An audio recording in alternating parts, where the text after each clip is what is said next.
핵 무력 완성을 공언한 북한, 자국의 안보 이익에 사활을 건 한반도 주변국들. 엄중한 국내외 안보 상황 속에서 우리 군은 어떤 전략을 세웠을까요? 국방포커스 특집 대한민국 국방을 말하다 제3부 전력자원관리실에서 말하다 지금 시작합니다.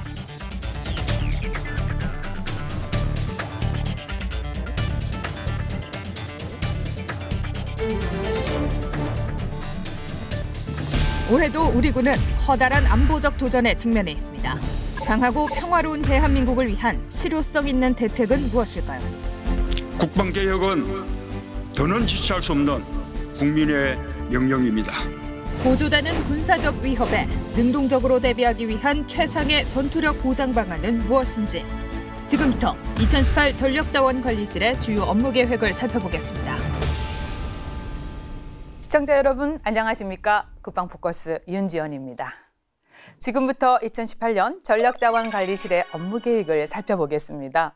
함께 분들 소개해드리죠. 박재민 국방부 전력자원관리실장 나오셨습니다. 이상진 국방대학교 국방관리학과 교수 나오셨습니다. 이상경 한국국방연구원 국방자원연구센터 국방전문연구위원 나오셨습니다. 올해도 우리 군이 직면한 안보적 도전과 숙제가 만만치 않아 어깨가 무거울 것입니다. 전력자원관리실의 주요 임무와 조직 구성을 먼저 알아보겠습니다.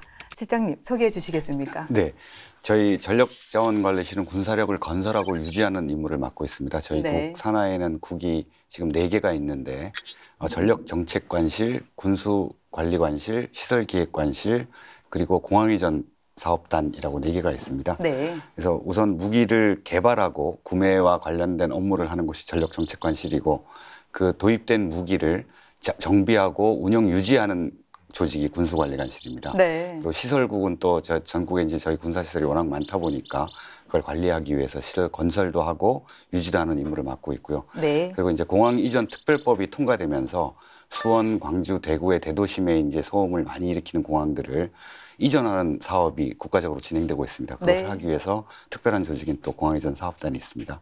그래서 저희 전력자원관리실 임무가 국방예산 43조 중에 인건비를 제외하고는 거의 저희 실 소관 예산이라고 보시면 되겠습니다. 네. 엄청나게 많은 예산을 사용하고 있는 중요한 부서라고 생각이 드는데요. 책임감이 무겁습니다. 네, 그럴 것 같습니다. 네. 올해 전력자원관리실에서 가장 중점을 두고 추진하는 정책은 어떤 게 있을까요? 네, 우선 이제 북한의 6차에 걸친 핵실험 등으로 저희 이제 그 북한의 위협에 대해서 대비하는 것이 우선 가장 큰 저희 임무라고 할 수 있겠습니다. 예. 그래서 한국형 삼축 체계 구축에 저희가 이제 주력을 하고 있고요. 예. 또 현존하는 전력들의 유지가 잘 될 수 있도록 그 부분에서 중점을 두려고 합니다.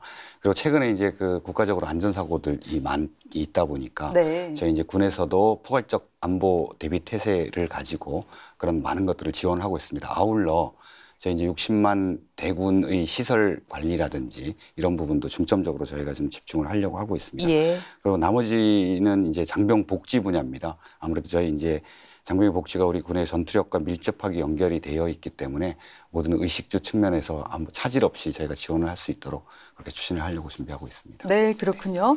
이상진 교수님, 네, 지금 제가 모두에서 올해 우리 군이 직면한 안보적 도전과 숙제가 만만치 않다 이렇게 얘기를 했습니다. 이렇게 군사력 건설과 또 유지 업무를 담당하고 있는 전력자원관리실의 올해 중점 추진 정책에 대해서 어떻게 평가해 볼 수 있을까요? 자원관리실장님이 올해 금방 그 추진 중점 정책에 대해서 말씀드렸는데 한 2가지 정도 제가 한번 코멘트하고 싶습니다. 네. 하나는 이제 그 군사적 위협에 대응하기 위해서 현존 전력에 대해서 어떻게 이것을 제때의 성능을 잘 발휘할 수 있도록 준비하고 유지시킬 것인가. 네. 이것이 이제 중요하다고 말씀드렸는데 그게 이제 전적으로 동감하고요. 이제 우리가 현존 전력 체계를 유지하기 위해서는 이 장비 가동률이라는 지표가 굉장히 중요한데 이 장비 가동률은 이제 군수 측면에서는 어떻게 우리가 정비 체계를 잘 유지하고 또 수리 부속을 제때 즉시에 잘 공급하는 것. 그런 군수 측면에서 중요한 뿐만 아니라 이제 획득 분야, 아까 전력 정책 분야에서 획득할 당시에 어떻게 하면은 고장이 잘 나지 않는 무기 체계를 우리가 잘 연구 개발하고 구매할 수 있느냐. 네. 이 부분이 중요합니다. 그래서 전력 운영 유지와 획득과 참 연계되어야 한다는 그런 부분이 굉장히 중요하기 때문에 그런 부분을 잘 짚어주셨다고 생각이 되고요. 네. 두 번째는 이제 우리 국민의 안전에 관련돼서 전력자원관리실이 역점을 두고 수행하는 활동을 하겠다 그렇게 했는데 네. 아주 인상 깊습니다.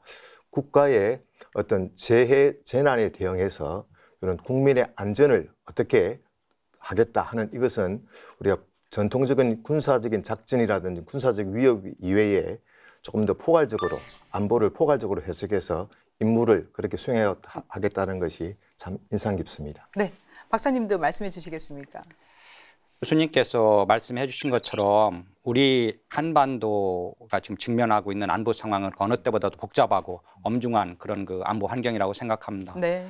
우리와 같이 이렇게 늘 붙어 있고 위협을 하는 북한은 핵, 미사일 위협을 비롯해서 대량 살상무기 개발, 또 접촉 지역에서의 어떤 그 도발, 또 사이버 공격 등 이런 도발을 지속적으로 하고 있고 또 이런 것은 우리와 그 세계에 심각한 위협이 되고 있습니다. 네. 또 우리를 둘러싼 그 동북아 지역의 그 환경을 봐도 이 지역에서 경제 분야에서는 상호 의존성이 상당히 증대되고 있습니다. 네. 반면에 안보 이슈에 대해서는 군비 경쟁이 가속화되는 등 갈등이 또 고조되고 있는 이른바 그 아시아 파라독스 현상이 그냥 지금도 지속되고 있는 상황입니다. 네.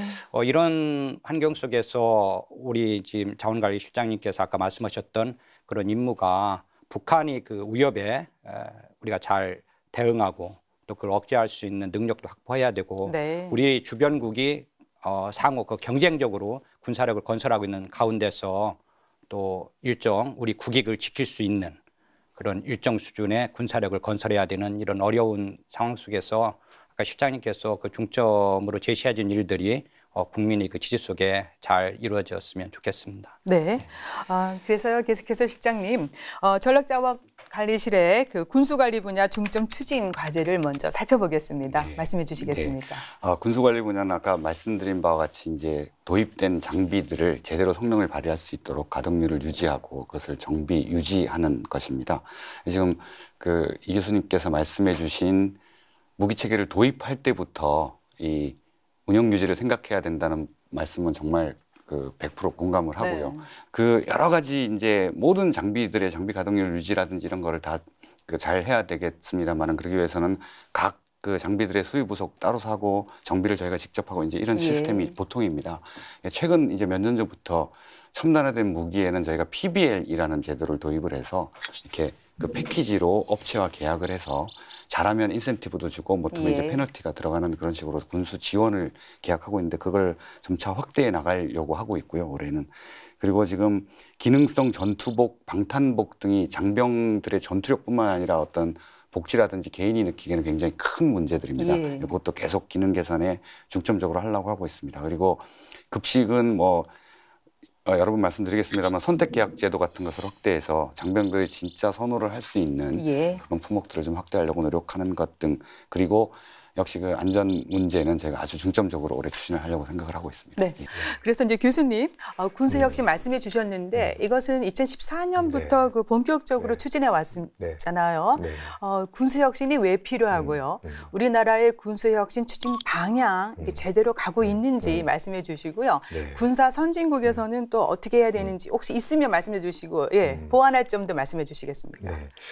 이제 2014년에 우리가 군수혁신이 이제 그 당시부터 아주 본격적으로 추진됐는데 그 당시에 군수혁신이 일단 필요했던 이유는 지금도 유효한 것인데 지금 보면 우리 한국군이 가지고 있는 장비 그런 무기 체계가 보면은 굉장히 첨단화되고 고가되고 있습니다. 또 그리고 이제 양적인 수량도 굉장히 많이 늘어서 2008년 당시에 약 한 우리 이제 보유 자산이 58조 장비에 대해 58조였는데 2020년에는 한 168조 해서 거의 3배가량 이렇게 이제 그 자산이 늘어나고 있습니다. 그래서 사실은 이제 소요는 많이 증가하고 있는데 거기에 비해서 이제 우리 이제 군수 인력은 좀 아주 축소되고 있고요. 또 이제 소요 대비해서 요 전력 유지 예산 자체가 증가가 크게 일어나지 않다 보니까 이런 분야에 있어서의 그 운영 유지 분야의 그런 재원 압박이 심화되고 있습니다. 예. 그래서 어떻게 우리가 군수 분야를 혁신해야 될 것이냐 예. 이런 분야를 고민하고요. 또 하나는 크게 이제 우리가 군수라는 것이 예. 하나는 조달 분야, 예. 하나는 이제 우리 군에 들어오고 나서 전투원들한테 사용자 부대에 갈 때까지 그다음 보급 분야, 요 두 가지 분야에 있어서의 그런 혁신이 네. 필요했습니다. 특히 이제 조달 분야는 네. 조달하기 어려운 그런 품목들도 발생하고 있고, 예. 그다음에 이제 조달을 우리가 입찰을 내면은 무응찰하는 품목들도 있고, 그러다 보니까 이 조달 분야의 물류 분야, 그다음에 이제 보급 분야의 물류 분야에 있어서도 우리 사용자 부대가 어떤 물자를 청구하게 되면은 이것이 사용자 부대에 빨리 와야 되는데, 네. 요 사용자 대기 시간이 또 긴데 이런 부분이 다단계 보급 체계라든지 네. 예, 군수 정보 체계가 미흡하다든지 이런 부분이 있을 거예요.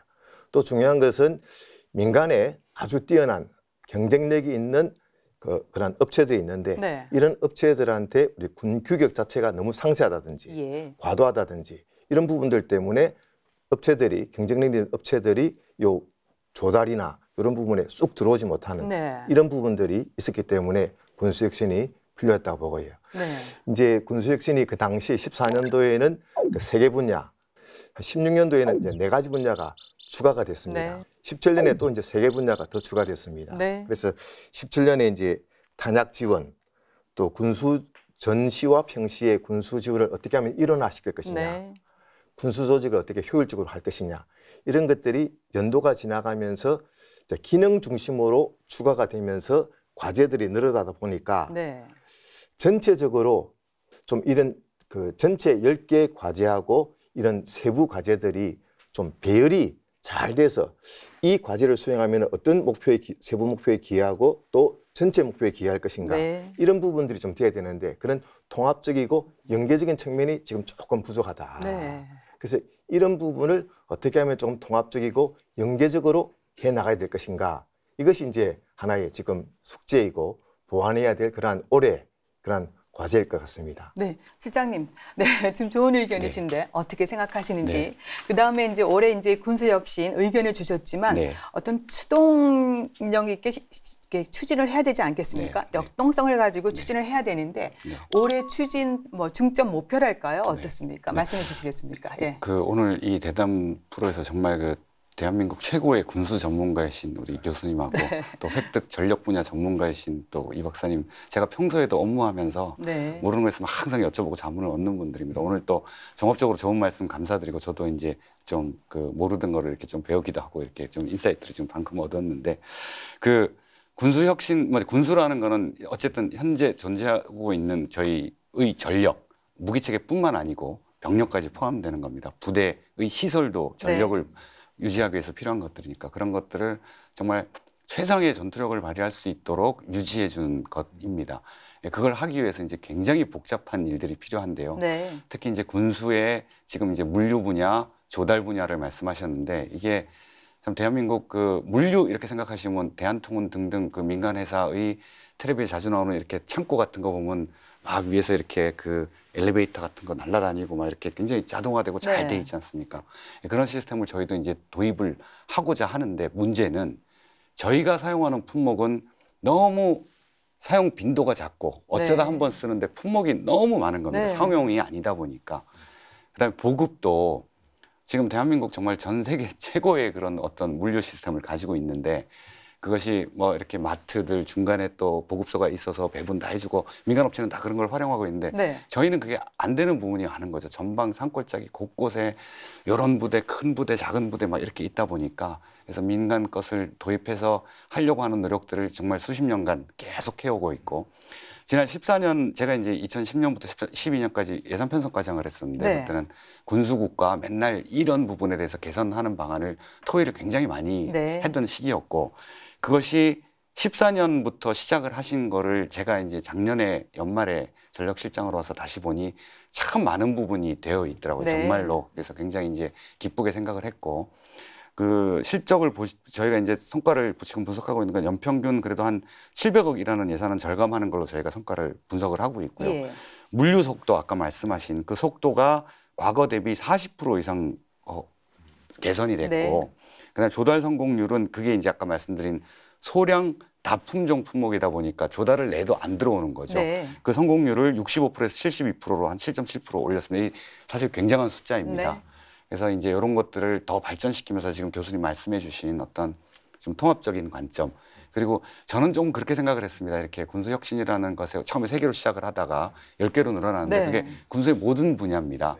모든 분야를 다 넣다 보니까 좀 집중력이 흩어지지 않느냐라는 네. 생각을 좀 해서 뭘 포커스를 좀 더 둬야 되겠다는 생각도 하고 있었는데 한번 교수님하고 또 더 진지하게 논의를 해서 그걸 좀 아키텍처로 구조화하면서 좀 집중과 선택을 할 수 있는 그런 고민을 좀 해나가겠습니다. 네, 올해 그런 분야를 좀 더 네, 그래야 되겠습니다. 중점을 둬서 추진을 했으면 좋겠습니다. 네, 그렇게 하겠습니다. 그리고 이제 말씀해 주셨는데요. 이상진 교수님 계속해서요. 장병들을 위해서 이제 군수품 품질 개선도 좀 많이 진척이 되고 있지 않습니까? 네. 장병들의 그 선호를 파악해서 이제 그 급식입니다. 네, 네. 선택 계약 제도가 도입됐습니다. 네. 그러니까 장병들이 뭘 좋아하는지를 이제 선택할 수 있지 않습니까? 몇 개 네, 품목에. 네, 네. 또 급식비도 지속적으로 상승하고 있는데 그럼에도 불구하고 우리 신세대 장병들 입맛이 까다로운 것 같습니다. 또 부모님들이 또 선호하는 것도 다르고요. 이런 걸 어떻게 좀 잘 조화할 수 있는 방법이 없을까요? 어떻게 하면 좋을까요? 네, 정말 지적하신 것처럼 사실은 이제 그 음식의 그 입맛을 높인다, 입맛을 맞춘다. 음식의 질을 높인다는 것이 참 쉬운 과제는 아닌 것 같습니다. 네. 요즘에 이제 특히 이제 신세대 장병들 보면은 특징상으로 이제 군대 들어올 때 어떤 자기 결정권, 자기 선택권을 굉장히 중요시하게 생각했고 그렇게 네. 또 교육받고 그렇게 자라왔던 그런 세대들이 좀 군대에 들어오고 있고 예. 또 지금 한국 사회 전체적으로 지금 보고 있으면은 그 음식 문화, 먹는 문화에 대해서 굉장히 많이 변하고 있습니다. 네. 그래서 맛집 문화라든지 또 자기가 직접 요리를 해서 한다든지 그래서 이 음식에 대해서 보면은 참 우리 신세대 장병들이나 어떤 부모님들의 그런 요구 사항을 뭐 100% 만족시키기가 참 어려운 그런 구조입니다. 특히나 이제 우리 또 군 급식에 있어서는 국내 조달을 우선해야 된다든지 아니면은 우리가 일정 부분은 보훈단체나 그 우리가 중소기업에 대해서 일정 품목을 또 보장을 해줘야 된다. 네. 그러다 보니까 경쟁 자체가 완전 경쟁 체제에서 들어오는 것이 아니라 제한 경쟁으로 그렇게 들어오다 보니까 네.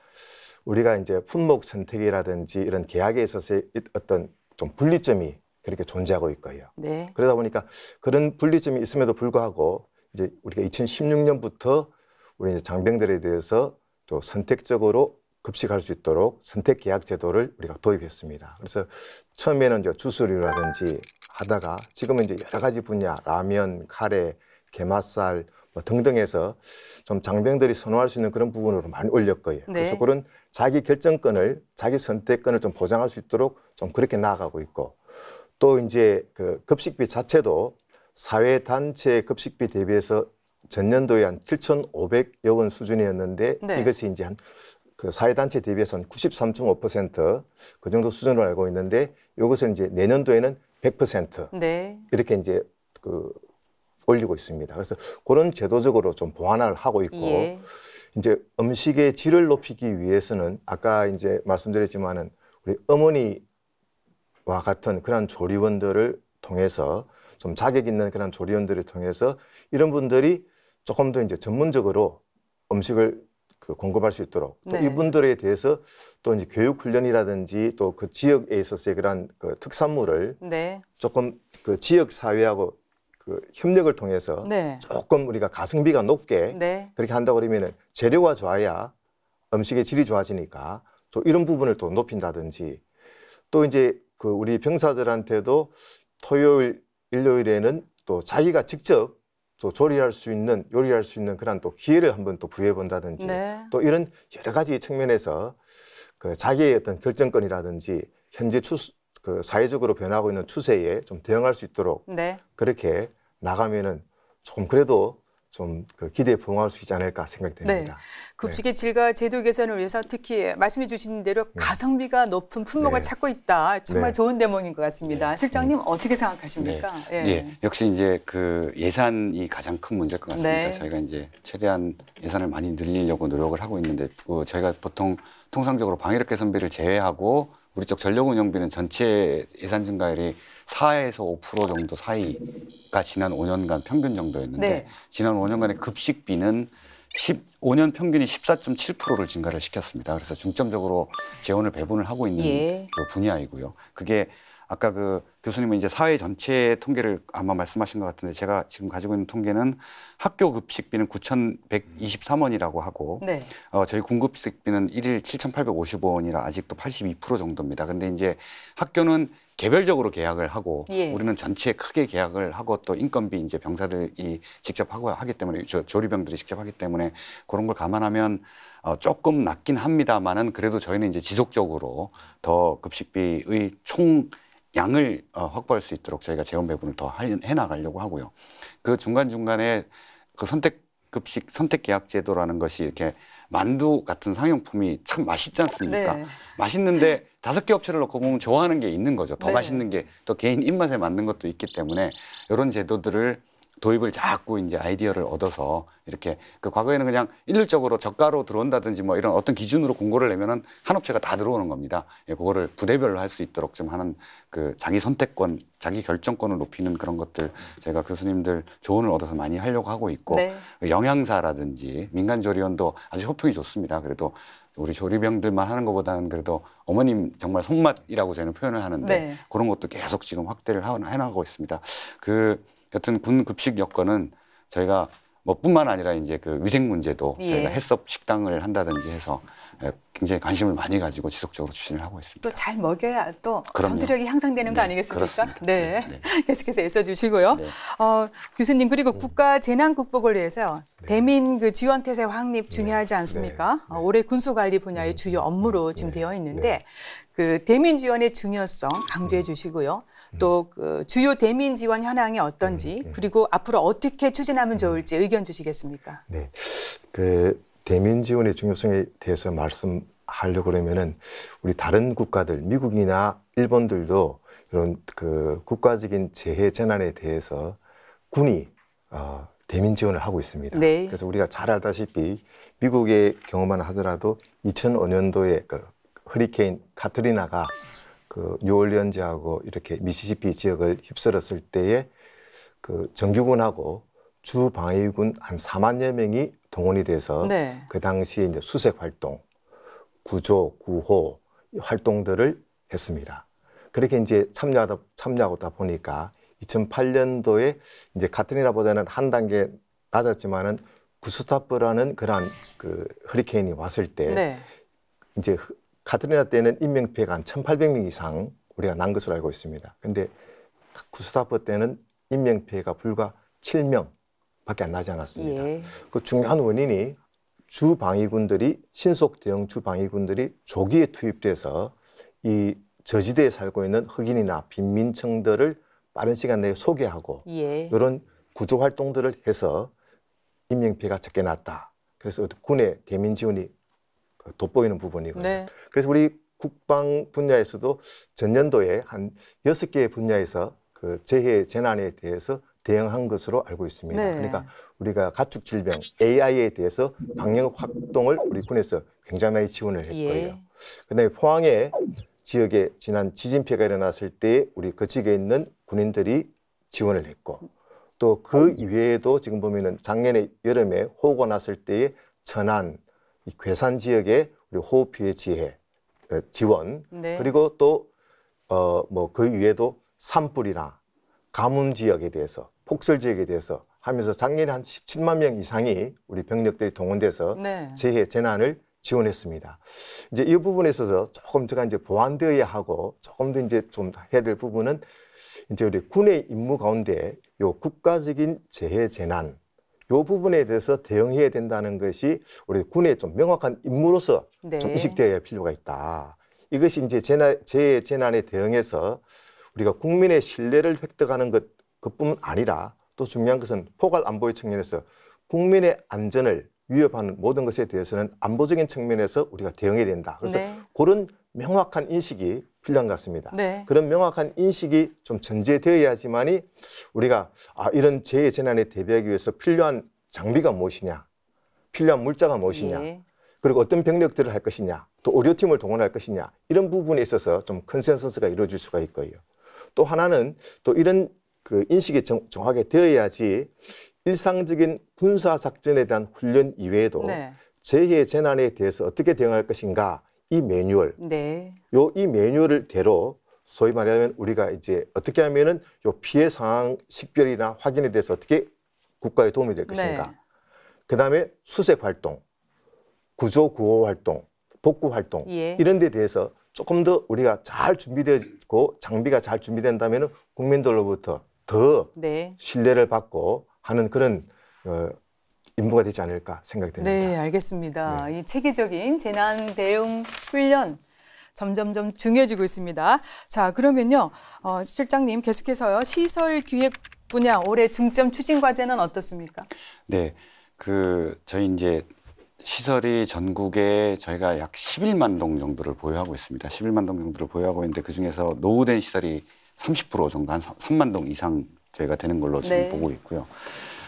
그 시설들을 전부 제대로 유지하기 위해서는 지금 투입되는 재원보다 훨씬 더 많은 시설 예산이 투입이 돼야 됩니다. 지금 이제 일반회계가 한 3조 정도 투입되고 있고 특별회계까지 합치면 약 4조 원 정도로 시설에 쓰고 있는데 네. 그것보다 정말 민간 수준으로 시설을 관리하고 건물을 교체를 하고 신축을 하려면 훨씬 더 많은 재원이 소요되는데 그게 이제 국방 지원의 여건상 이제 증가율이 쉽지는 않고요. 예. 그래서 저희가 올해 중점적으로 저희가 추진하는 거는 기존에 그래도 좀 건설을 중시하는 경향이 좀 있었다면 그걸 유지 보수를 중시하는 경향으로 좀 전환을 시키려고 합니다. 예. 그래서 특징적인 것이 아까 말씀드렸듯이 전력 유지비 전체 증가율이 4% 5% 수준인데 네.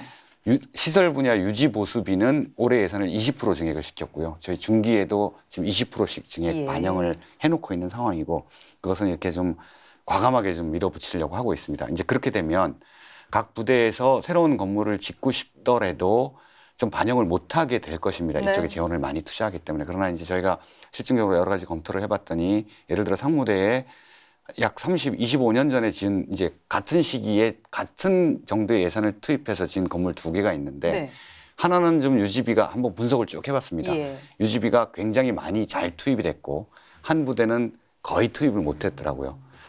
이 못 투입한 건물은 지금 정말 예. 부수고 지어야 되는 형편이고 이 건물은 앞으로도 1, 20년은 더 쓸 수 있는 그런 네. 상태인 것도 저희가 분석도 해놓은 거 있기 때문에 그런 방향으로 가려고 하고 있습니다. 그리고 저희 이제 국토의 약 10분의 1이 군사 시설로 사용을 하고 있고 네. 또 군사 보호구역으로 어떤 행위 제한들을 국민들께 가하고 있습니다. 그런 것들을 어떻게 합리적으로 조정하는 것도 저희가 지금 신경을 쓰고 있고 전국에 해 강안에 경계 철책들이 있는데요. 그 많은 지자체 주민들이 뭐 관광지로 개발한다든지 이런 것 때문에 철거 요구가 많습니다. 네.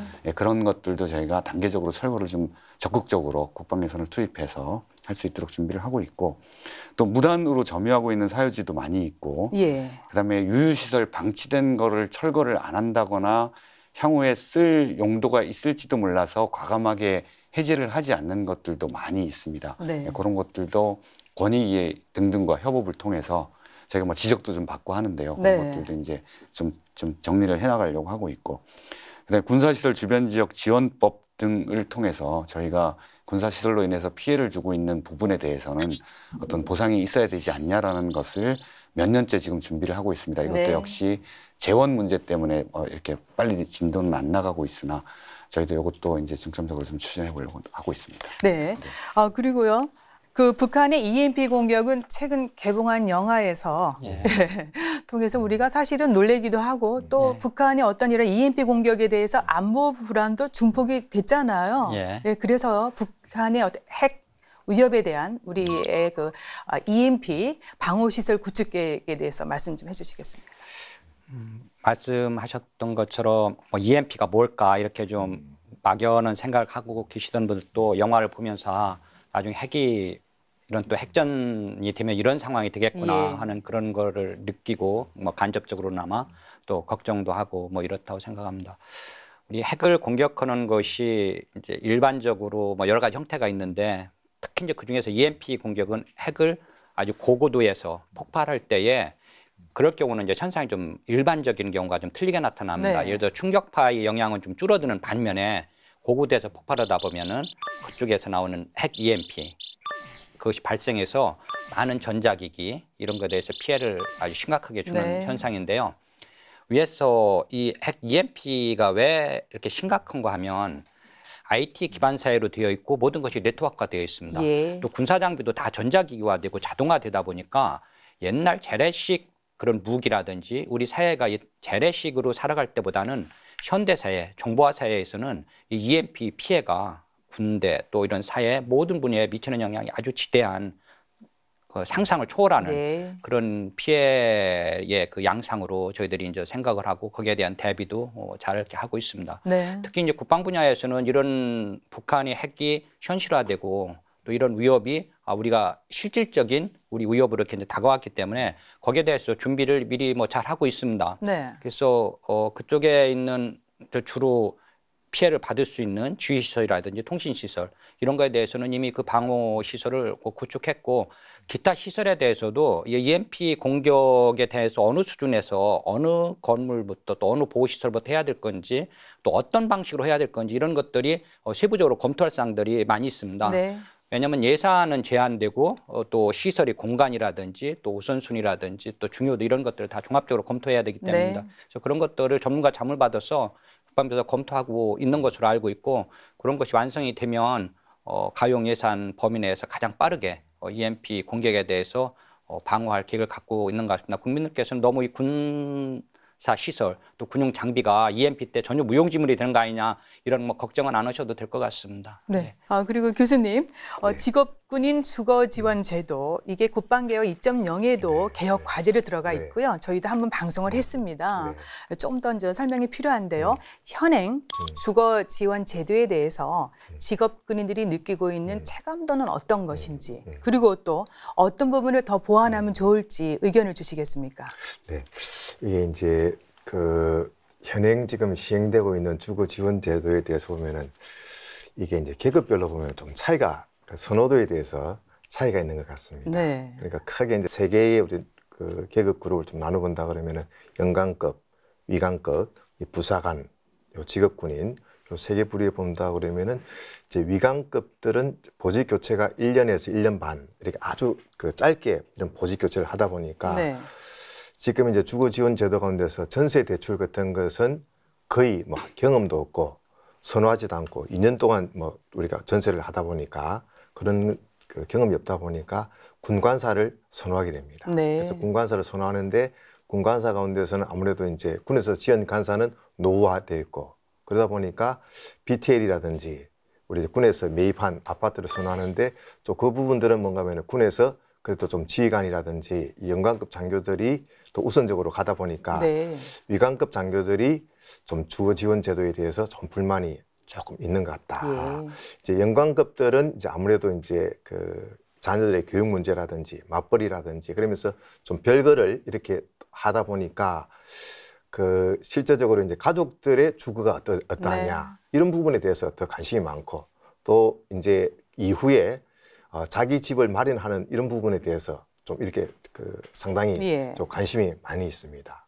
그다음에 이제 부사관들은 보통 보면 보직 교체가 한 5년 이상 이렇게 하다 보니까 또 위에 이제 다른 계급의 장교들과 달리 전세 대출 제도에 대해서 굉장히 선호도 많이 하고 또 실적도 갖고 있고 그렇지만은 뭔가 하면은 그 지역의 어떤 평균 시세에 좀 맞게 좀 대출 금액을 좀 높여달라 하는 그런 요구해서 이게 계급별로도 상당히 좀 차이가 있고 또 군별이냐 아니면은 격오지냐 아니면은 부대냐 대도시냐 도시 지역이냐 따라서도 보면은 또 이런 선호도에 차이가 많이 많이 나고 있습니다. 그래서 사실은 이런 이제 우리가 이런 부분들을 좀 잘 고려를 해야지 어떤 맞춤형의 주거 지원 제도가 나오지 않겠냐 생각이 됩니다. 네, 실장님 지금 직업군인 주거지원제도 국방개혁의 또 중요한 과제 아니겠습니까? 그렇습니다. 조금 어깨가 무거우시겠지만 의견 주십시오. 네. 이 군 주거 정책에 대해서는 뭐 제가 한 5시간쯤 말씀을 드리고 싶은 말씀이 너무 많습니다. 이제 교수님 말씀하신 저런 많은 문제들에 대한 연구를 지난 2년간 상당히 많은 용역을 통해서 이제 좀 연구를 많이 했습니다. 많이 해서 분야별로 저희가 이런 방향으로 나가겠다라고 지금 하고 있는데 이 관사라는 부분이 정말 우리 군인들에게는요 진짜 이 복지 중에 정말 굉장히 치명적, 바이탈한 인트레스트가 됩니다. 정말 가족들의 문제, 교육 문제, 많은 게 걸려 있다 보니까 정책을 추진한다고 저희가 이제 설명을 하러 다녔는데 큰 틀에서는 동의합니다만은 이제 각 부분에 이견들이 많은 거죠. 네. 모두를 만족시킬 수 있는 것은 재원을 왕창 투입해서 다 해주고 싶은 대로 하면 되는데 그게 안 돼. 할 수 없는 할 수 없는 상황이다 네. 보니까 그래서 제가 이제 작년에 설명도 전국 다니면서도 의견 수렴해서 조금씩 네. 고치고 나가고 있는데 지금 말씀드린 대로 지역별 특성을 고려한 어떤 맞춤형으로 해나가려고 하고 있습니다. 예. 지금은 신축 위주, 건물 위주였습니다. 저희가 한 20년, 25년 되면 다시 교체해주는 네. 그런 정책이었는데 그것을 민간 시장을 활용해서 어떤 그 전세라든지 이런 시장도 충분히 활용할 수 있도록 하고 그 다음에 특히 이제 아까도 말씀드렸지만 유지도 역시 관사에도 마찬가지입니다. 예. 우리 민간 아파트는 20년, 30년 돼도 고쳐서 쓰고 있는 것을 군인 아파트는 특히 우리 군 시설 사령부 건물보다 더 짧습니다. 왜냐하면 여기는 1, 2년마다 사람이 바뀌니까 주인이 자꾸 바뀌면 금방 낡아버리는 게 정말 나타나서 15년, 20년만 돼도 쓸 수 없는 건물이 되는 게 진짜 현실입니다. 그래서 그런 것도 저희가 LH 산하의 주택관리공단이라고 전문적으로 그 주택을 유지 보수해주는 네. 팀이 있는데 그쪽하고 권역별로 이제 좀 해주려고 하는 것들도 하고 있고요. 그리고 이제 전세 자금도 현실화를 많이 시켰습니다. 많이 시켰는데 올해 또 그것이 어쨌든 서울을 예를 들면은 푸르지오처럼 BTL로 아주 개선된 시설은 굉장히 민간 수준이 됩니다. 거기는 그냥 들어가는데 이쪽 전세 자금은 아무래도 자기 부담이 있는 겁니다. 그래서 네. 이제 그런 부분도 고치려고 또 제도 개선을 해나가고 있습니다. 그래서 외국 사례 등등 고려해서 저희가 조금 중점적으로 정말 이 부분은 개선을 하도록 지속적으로 노력을 하겠습니다. 네, 알겠습니다. 네. 또 국가 안보와 지역 주민의 삶, 또 종종 극심한 갈등을 빚기도 하는데요. 때로는 잘못된 혹은 왜곡된 정보가 오해를 낳기 때문에 선제적 대응과 관리, 해결이 중요합니다. 사업을 추진하는 기부대 양육 방식에 대한 비판도 만만치가 않은데 제대로 된 설명이 좀 필요할 것 같습니다. 예, 추진 상황이 어떻습니까? 예, 기부대 양여 사업이라는 거는 저희가 이제 군부대가 기존에 존재를 했는데 주로 도시가 확장되다 보니까 이제 도시 발전에 저해가 되는 부분들이 있는 거죠. 예. 그런 경우에 지자체가 군부대를 다른 지역으로 이전을 해달라고 요구를 네. 합니다. 그렇게 되면은 이전하는 것을 지자체가 사업자를 통해서 먼저 선투자를 해서 저쪽으로 옮기고 그 다음에 그 부지를 넘겨주면 그걸 또 개발해서 네. 그 비용을 이제 이렇게 환수하는 그런 제도입니다. 네. 그런 제도이고 상당히 많은 사업들이 이렇게 진척이 돼서 예를 들어 35사단 그 전주 임실 간에도 이제 그런 사업이 있었고요. 네. 그다음 창원 함안 간에도 그런 사업들이 있었습니다. 근데 이런 사업들이 진행되다 보니까 저희 군 입장에서는 국유재산 기존 그 땅을 재가치를 받지 못하고 지자체에 넘긴다는 그런 네. 논란이 있어 왔고요. 예, 기재부도 그런 지적을 해왔고요. 국유재산을 국가재산을 지방정부에 너무 이제 제값을 평가를 못 받고 넘긴다. 그다음에 그러다 보니까 우리 군사시설, 일반 군사시설 기준과는 다른 좀 과도한 시설들을 요구하는 경향들이 있습니다.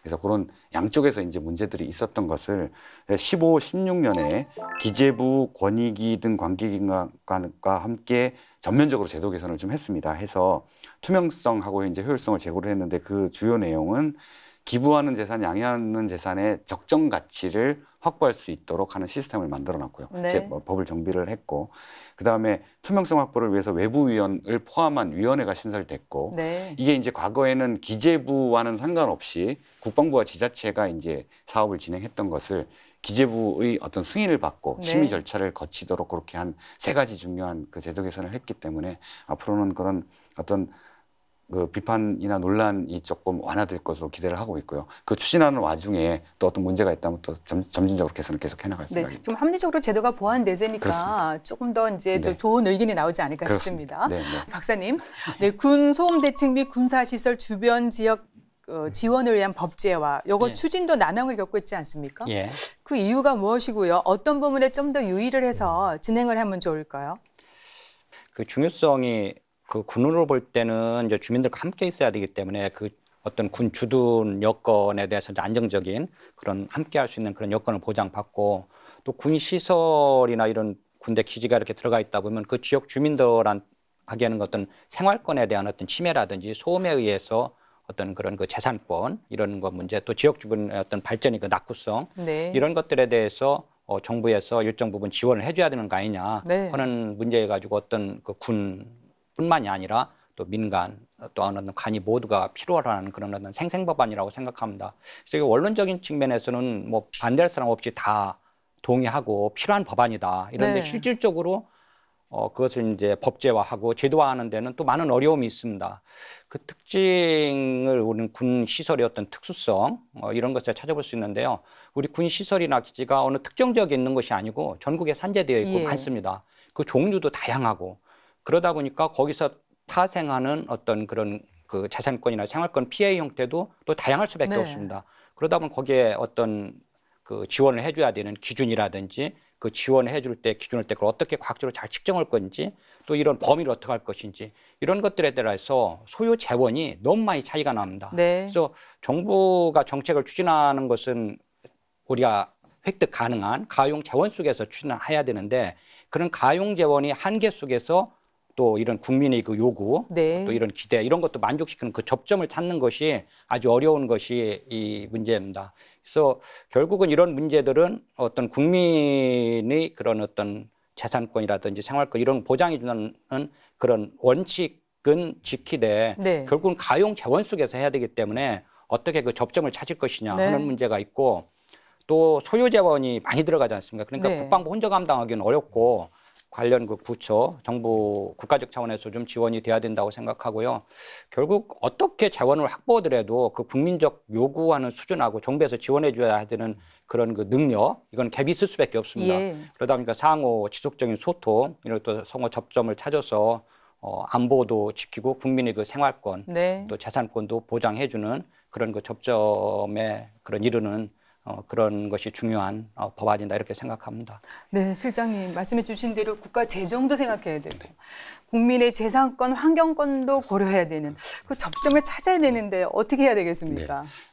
이 박사님 그 상세하게 이제 핵심적인 건 다 말씀을 해주신 것 같고 저희 이제 국방부가 하고 있는 방향을 좀 말씀을 드리겠습니다. 지금 군사시설 저희가 이제 6,400여 개 정도가 국민들이 피해를 보고 불편해하시는 시설들이고요. 뭐 예를 들어 국방대학교라든지 사령부 건물 같은 거는 별로 싫어하시지 않습니다. 심지어 강원도나 이렇게 경북 같은 데는 유치를 희망하는 그런 것들도 있는데 문제는 비행장, 사격장, 탄약고, 안전거리 때문에 재산권 제약이 되는 이제 그런 것들입니다. 그래서 지금 말씀 주신 대로 17대, 18대, 19대, 3대에 걸쳐서 많은 의원들이 의원입법을 내고 정부도 일단 소음 문제부터 해결을 하죠. 민간공항 주변의 소음에 대한 보상을 해주는 법은 있기 때문에 군공항 주변의 소음 문제부터 해결을 하자라고 정부도 법안을 냈는데 아까 말씀하신 그 재원의 갭 때문에 여태까지 통과가 안 되고 있는 상황입니다. 근데 이제 우리 국가적으로 공공재인 안보를 제공하는데 특정한 주민들이 피해를 보는 것에 대해서 지원을 해주는 것이 맞는데 이런 것들이 지금 현재 국가 법령 제도상으로도 제도가 좀 있긴 있습니다. 그 행안부에서 지방자치단체 교부금을 준다든지 그다음에 그 접경지역 특히 이제 군사시설로 인한 피해가 많기 때문에 접경지역 주변지역 지원 법안이라는 게 있고요. 주한미군 공여구역 미군 부대 주변에 있는 공여구역 주변 지역을 지원해주는 법안 이런 것도 있고 서북도서 서해 5도를 지원해주는 법안들이 있는데 그것은 일반 예산으로 그 군에 가면은 그 지자체의 일반 예산이 돼버립니다. 그래서 특정해서 정말 피해를 보시는 분들을 직접적으로 저희가 조금이나마 지원해 줄 수 있는 제도가 없기 때문에 저희는 법이 그렇게 되어야 된다라는 생각을 가지고 지난 국회까지는 소음법을 만들었는데 이번에는 그 군사기지 및 군사시설 주변지역 지원법이라는 안을 올 하반기쯤에 제출을 하려고 준비를 하고 있고요. 그 지금 국회에도 이제 의원들 한 7분이 이런 비슷한 법안을 내주셨는데 문제는 5년간 예산 추계가 아까 말씀하신 대로 뭐 20조짜리 그러니까 1년에 5조씩 국방부에서 부담을 해달라는 건데 이제 그런 인식 차이가 너무 큰 겁니다. 그래서 저희는 조금 작은 부분부터 하면서 그래도 좀 직접적인 피해는 조금 보상이 돼야 되지 않을까라는 게 국방부 생각이고 그렇게 추진을 하려고 하고 있습니다. 계속해서 합리적 방안 도출에 노력해 주시길 기대하겠습니다. 계속해서 전력자원관리실의 분야별 추진 과제를 좀 더 살펴보겠는데요. 우선 실장님 그 전력 분야 중점 추진 과제 어떤 것들이 있습니까? 네, 올해 그 전력 분야에서는 북한 위협을 대비하고 있는 삼축 체계 구축하는 예산을 반영하는 것이 가장 큰 일이라고 보겠습니다. 그리고 지금 국방개혁 2.0과 함께 추진되고 있는 전자권 전환하는 데 필요한 어떤 전력들, 그리고 군구조 개편하는 데 필요한 전력들을 확보하기 위한 예산들을 네. 중점적으로 반영하려고 노력을 하고 있고요. 그리고 방산 수출 확대가 저희 이제 미래 먹거리 산업으로 굉장히 중요해지고 네. 있습니다. 그리고 저희 역량도 많이 갖춰지고 있기 때문에 그것을 중점적으로 이제 지원할 수 있는 어떤 정책들을 추진을 하고자 하고 있습니다. 그리고 그 국방 이제 R&D 저희가 이제 무기 체계 개발하는 능력을 많이 향상시켜 왔습니다만은 이제 아직도 부족한 부분들을 그 민간에 또 우수하게 발전돼 있는 그 국가 R&D 역량하고 연계시키는 부분을 과기부하고 아주 중점적으로 또 추진을 하는 것들이 여러 사업들이 있습니다. 네. 그래서 올해는 주로 그 3가지 분야가 중점적으로 저희가 추진하는 분야가 되겠습니다. 네, 그렇군요. 같은 맥락에서요, 실장님. 네. 올해 방위력 개선비 증가율이 참여정부로 최고 수준이다라고 우리가 평가해 볼 수 있겠는데요. 그렇다면 이렇게 그 북핵 위협 대비해서 한국형 3축 체계 구축에 투입되는 예산은 어느 정도입니까? 네, 사회자님 지금 말씀하신 것처럼 올해 방위력 개선비가 10.8% 증가했습니다. 그게 지난 09년 이후에 최대 증가율입니다. 네. 최대 증가율이고 특히 이 중에서 한국형 3축 체계 조기 구축에는 작년 대비 14.5%를 저희가 예산을 증가시켜서 반영을 한 4.4조 원이 투입될 예정이고 네. 이것은 올해 방위력 개선비 전체 한 13.5조 정도의 32%에 해당되는 수준입니다. 역시 아까 여러 분야에서 말씀드렸듯이 시설이든 급식이든 피복이든 그 재원이 한정되는 부분에도 불구하고 저희 군에서는 우선 위협으로부터 국민들의 생명과 재산을 방어할 수 있는 네. 저희 어떤 전력 확보라는 것에 중요하다는 것을 인식을 하고 이 분야에는 중점적으로 재원을 그래도 투입을 하고 있습니다. 네, 그렇군요.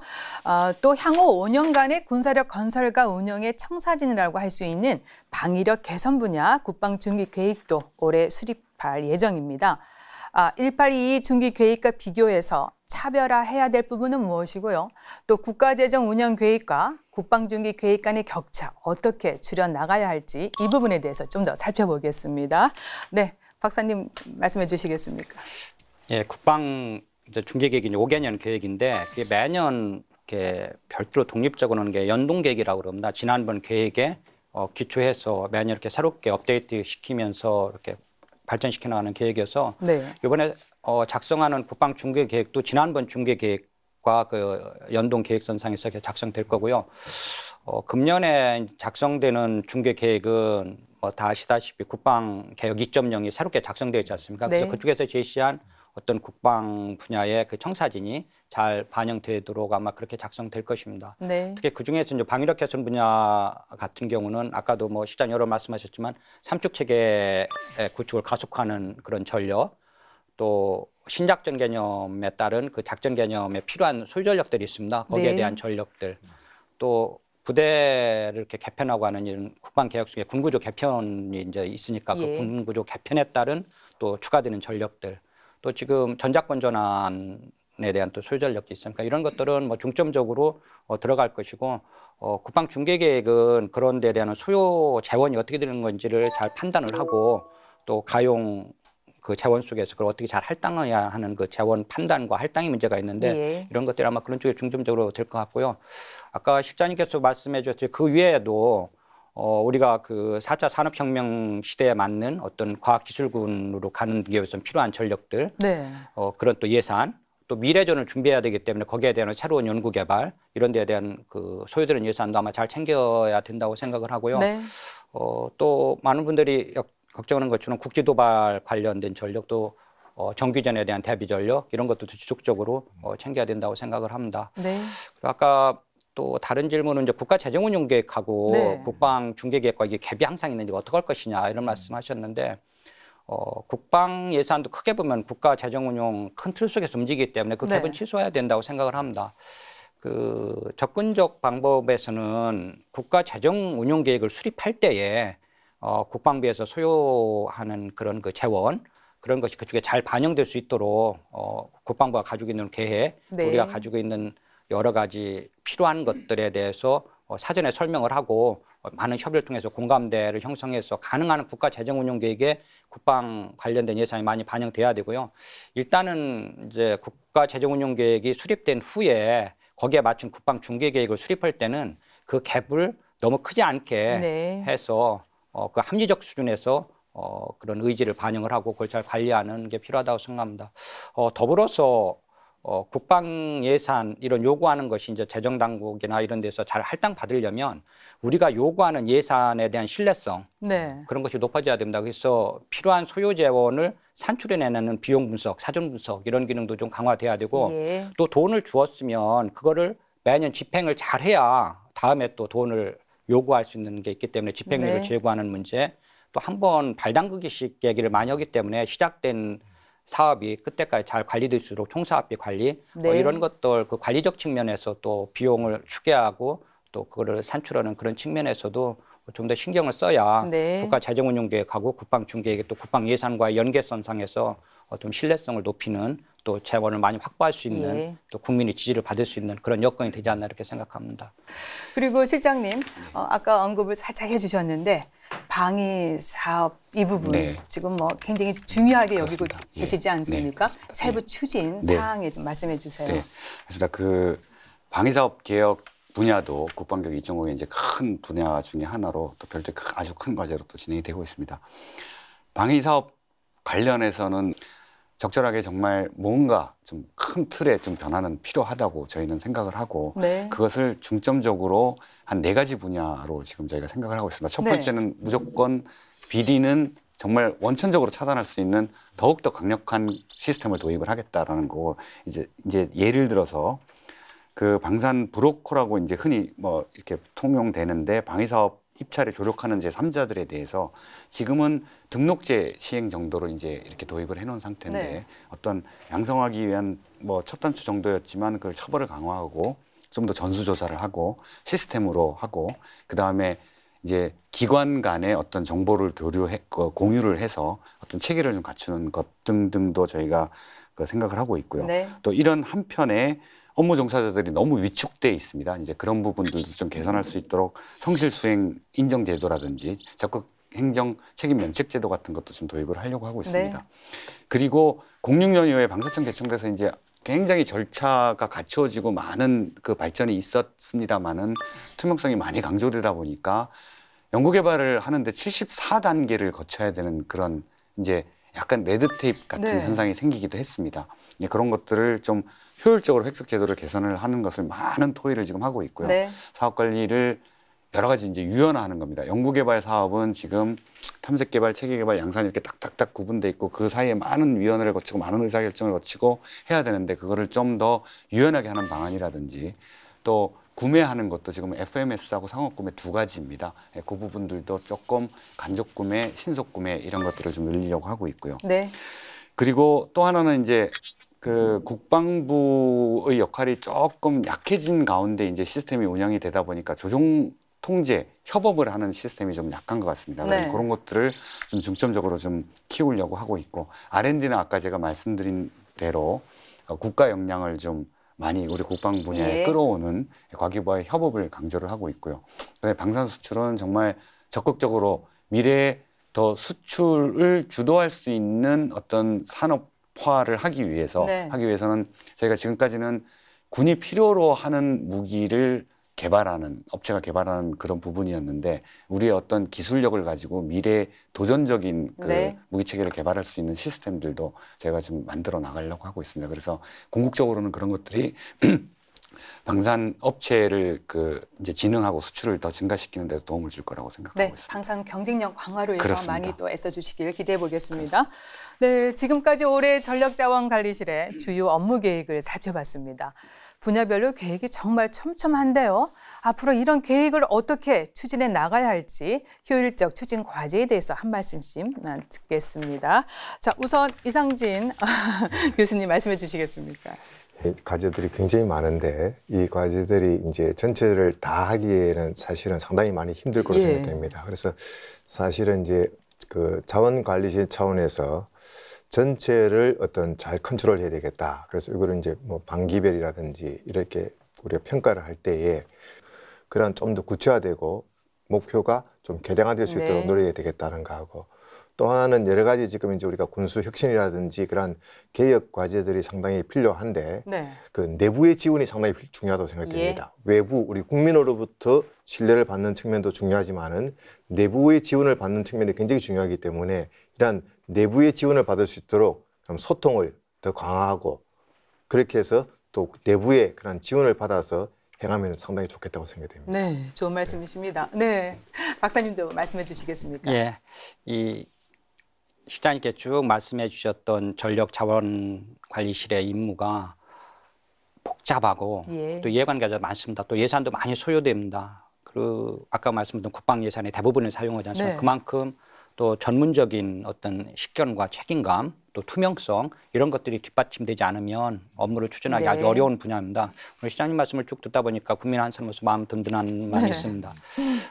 그래도 좀 강조하고 싶은 것은 그럼에도 불구하고 말씀드렸듯이 이렇게 복잡한 이해관계 또 많은 예산이 소요되는 또 예산이 확보되지 않으면 하나도 추진할 수 있는 것이 예. 없습니다.